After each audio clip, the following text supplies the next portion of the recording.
راځئ یو ځل ټول په شریک را سره درود شریف ووایي او بیا د هغې نه وروسته د درود شریف په باره کې یو ډېره ناشنا او ډېر د کمال نه ډکه واقعه د سره شریکوم، بیا به هغه په شریکه باندې واورو.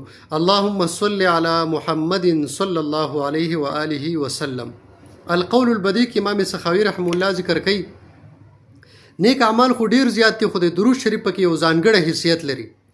او تفسیر روح البیان کې علامه اسماعیل حقی صاحب هم ذکر کوي چې حضرت سفیان ثوری رضی الله تعالی عنہ یو پیرا حج لتلو، نو د مبارک فرمایي په خپل باندې چې ما په حج کې یو ځوان ولیده، او هغه ځوان چې وو هغه چې به کله هم قدم به پورته کوو نو هغه به درود شریف وایي، یرفع قدما الا وهو يصلي على النبي صلی الله علیه وسلم، چې قدم به پورته کوو په نبی علیه الصلوة والسلام باندې به درود شریف وایي. ما یو ځل راونی یو اومې ورته وی چې تا تسبیح پرېښودی دی، تهلیل دی پرېښودی دی، په حج کې خو د هر یو ځای ځان له ذکر و اذکار یو، ته په هر ځای کې درود شریف وایي، هر ځای کې درود شریف وایي، دا ولې تا سره په دې باندې څه موجود دي، څه دلیل در سره دی که دا ولې ته په هر ځای کې درود شریف وایي؟ نو هغه راته ووایي چې من انت، ته څوک یې؟ ما ورته وی چې انا سفیان ثوری، زه سفیان ثوری یم. ما ته وی چې ته هغه لوی محدث سفیان ثوری وی، که ته هغه نه وی بیا د ته ما دا واقعه نه وي، خو لیکن ته په دې خبرو باندې پوهېږې، زه ته خپله واقعه ویم. او خبره دا ده چې زه د خپل پلار سره حج له را روان وم، او زما پلار په یو ځمکه کې هغه بیمار شو په سفر په دوران کې، او هلته وفات شو. نو چې ما د پلار مخ ته وکتل نو پلار دا مخ مې تک تور شو او ګېډه یې راوپړسېده. نو زه ډېر زیات غمجن شوم او ما وی چې انا لله و انا الیه راجعون، چې اوس په دې ځای کې یو دا پلار چاته ښودلی هم نه شم چې داسې یو کیفیت پرې راغلی دی، داسې ناشنا. بس څادر مې راواغستو، په پلار باندې مې له پاسه ور واچو او داسې خفه ورته ناست یم. په غلبتني عینایه، زما په دې سترګو باندې یو غلبه راغلی او بس وده شوم، او په دې کې ګورم یو سړی راغی. خو څنګه سړی دی؟ داسې سړی راغی چې لم ارا اجمل منه وجها، ما چرته هم داسې ښایسته مخ والا سړی چرته نه اورېدلی، داسې ښایسته جمال والا ولا اطیب ریحا او داسې ښایسته خوشبویي والا انسان چرته ما نه اورېدلی.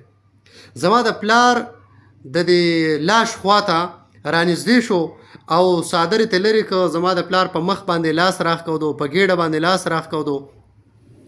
زما د پلار هغه مخ چې و هغه بالکل صفا شو، صفا سوتره، سپوږمۍ نه سپین، او ګېډه بالکل نارمل شو، په خپل عامه طریقه باندې او نارمل طریقې سره برابر شو. بیا چې کله دا سړی داسې روان شو نو ما د څادر نه ونیو، ما ورته وی چې یا سیدي بالذي ارسلک الی ابي رحمة فی ارض، ای زما سرداره، زما سره احسان کوونکې ته څوک یې؟ دومره عظیم احسان دې په ما باندې وکړو چې هغه د بیانولو نه دی، ته یې څوک زما سره احسان کوونکې؟ وی ما ته وی چې ته ما نه پېژنې؟ انا محمد رسول الله صلی الله علیه وسلم، زه محمد علیه السلام یم، زه ستا پیغمبر یم کنه، زه محمد رسول الله یم صلی الله علیه وسلم. او ستا دا پلار چې و دا ډېر ګناهګار و. په بل روایت کې راځي چې سود یې کوو کنه، د سود د وجې، ګوره سود ډېر یو ناکاره عمل دی. نو سود یې کوو، دا ګېډې پړسېدلې وه، خو لیکن په ده کې یو عمل دا و چې په ما باندې به درود شریف ډېر زیات وي، درود شریف به په ما باندې زیات وي. چې کله وفات شو ما د فرشتو هغه حال راورسوو چې ستا هغه امتي وفات شوی دی چې په تا باندې به زیات درود شریف وي او په هغه باندې دا کیفیت راغلی دی. نو زه راغلم او د دغه درود شریف په برکت باندې خپل د دې عاشق نه مې دا تکلیف لرېږه.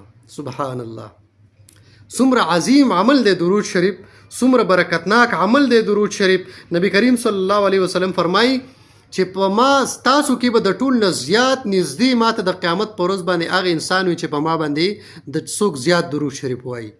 نو ټول یو ځلې بیا په نبی علیه الصلوة والسلام باندې درود شریف وایي او کوشش کوئ چې د ټول نه زیات عمل چې تاسو کوئ نو هغه درود شریف په نبی کریم صلی الله علیه وسلم دی.